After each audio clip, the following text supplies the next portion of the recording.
आपका कर्म करने में अधिकार है, लेकिन फल में नहीं है। फल में नहीं है का मतलब, फल में नहीं है का मतलब ये हुआ कि आपके कर्म का फल आपको कैसा और कितना और कब मिलेगा, ये निर्धारण आप नहीं कर सकते। ये निर्धारण भगवान करते हैं कि आपने जो कर्म किया उस कर्म का फल आपको कब मिले, किस योनि में मिले, किस जन्म में मिले, कितना मिले, कौन सा नरक या स्वर्ग मिले, कितना मिले, किस समय, कितने समय के लिए मिले, ये निर्धारण कौन करते हैं? ये भगवान करते हैं। क्यों?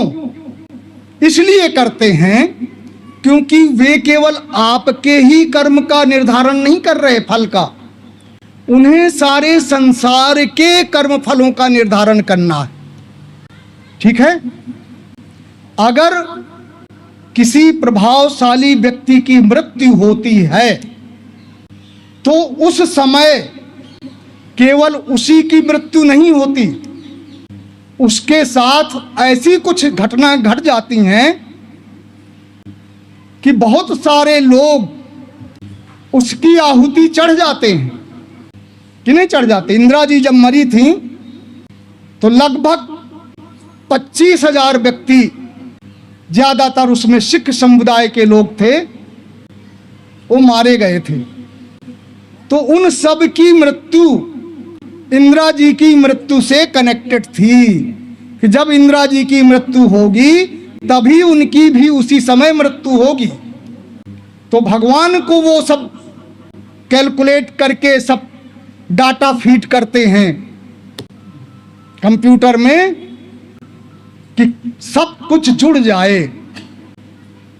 अगर हमारे घर में कोई उच्च पद पर पहुंच गया, मंत्री मिनिस्टर बन गया, बड़ा अधिकारी बन गया, तो केवल उसका भाग्य नहीं चमकता है, उसके साथ उसके परिवार का, उसके संबंधियों का, उसके मित्रों का जितना जितना बकाया होता है खाते में, उतना उतना उनको भी मिलता है।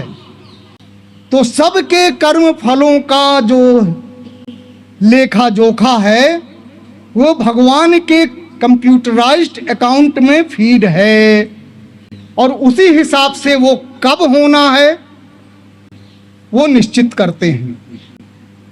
इसके लिए भगवान कहते हैं कि फल तुम्हारे हाथ में नहीं है।